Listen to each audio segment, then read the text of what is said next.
Bonsoir à tous et bienvenue sur notre chaîne Rocher Solide. En ce week-end pascal, explorons ensemble la profondeur spirituelle de la Pâque, une célébration qui liait l'Exode à la résurrection de Jésus, révélant un chemin de libération éternelle. Prêt à découvrir comment cet événement ancien éclaire encore nos vies aujourd'hui? C'est parti!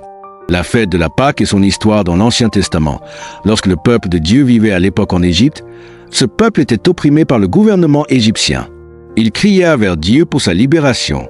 En réponse, le Seigneur leur envoya Moïse, un Hébreu élevé par la cour du Pharaon, qui s'était exilé hors d'Égypte. Lorsque Moïse revint en Égypte, le Seigneur infligea à l'Égypte une série de plaies, car le roi ne souhaitait pas laisser le peuple partir. La nuit de la dernière plaie, le peuple devait sacrifier un agneau et placer son sang sur les linteaux de leurs portes. Le Seigneur épargna cette nuit-là les premiers-nés des Hébreux, mais pas ceux des Égyptiens, lorsqu'il passa au-dessus des maisons. C'est d'ailleurs la signification du mot hébreu Pessa, passer par-dessus. Le Pharaon les laissa donc partir. Le Nouveau Testament mentionne également la fête de la Pâque des Juifs, comme l'appelle Jean à plusieurs endroits. C'est notamment durant la semaine de célébration de la Pâque que Jésus vécut sa dernière semaine sur terre. Il fut crucifié le vendredi où la célébration devait avoir lieu et fut mis au tombeau juste avant le début du sabbat pascal. L'agneau pascal, préfiguré dans l'Ancien Testament, était finalement sacrifié afin de vaincre le péché et la mort. Avec ces deux événements en tête, nous allons désormais parler de la signification spirituelle de la Pâque. Les parallèles entre l'histoire physique du Christ et de l'Exode et les enseignements spirituels étant très nombreux, je vais centrer mon analyse sur les points les plus importants. Contrairement à l'histoire de l'Exode, la signification spirituelle est éternelle, avec un impact dans le passé, le présent et le futur. Elle touche tous les habitants de cette terre. Nous sommes tous esclaves en Égypte, sous Pharaon. Nous vivons dans la servitude du péché, dans un monde dominé par le prince de ce monde, comme l'appelle Jésus. De même que Moïse préfigurait Dieu et portait son jugement sur Pharaon, la Semaine Sainte n'est pas tant le faux jugement du Christ, mais comme le dit le Seigneur, le jugement du monde et du diable. L'agneau pascal sans défaut d'un de l'Ancien Testament et le Christ, sans tache, parfait, d'où et humble tel un petit enfant.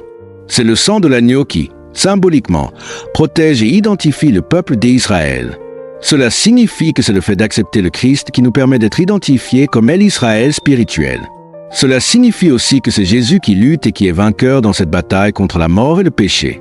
À nous désormais de faire en sorte que cette victoire s'applique dans nos vies. C'est là où le peuple devait agir et sortir physiquement d'Égypte, mais pas seulement. De même, nous devons nous efforcer, grâce à la victoire du Christ, d'agir afin de sortir le péché de nos vies. Croire en l'agneau ou accepter Jésus n'est pas suffisant.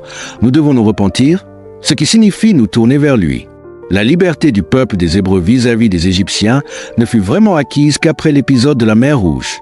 Ce passage sous les eaux, mais à pied sec, est symbolique du baptême par immersion totale.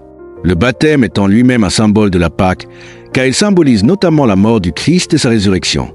Lorsqu'ils sortirent de la mer en laissant derrière eux les Égyptiens vaincus, ce fut un nouveau commencement pour eux, comme pour celui qui se fait baptiser.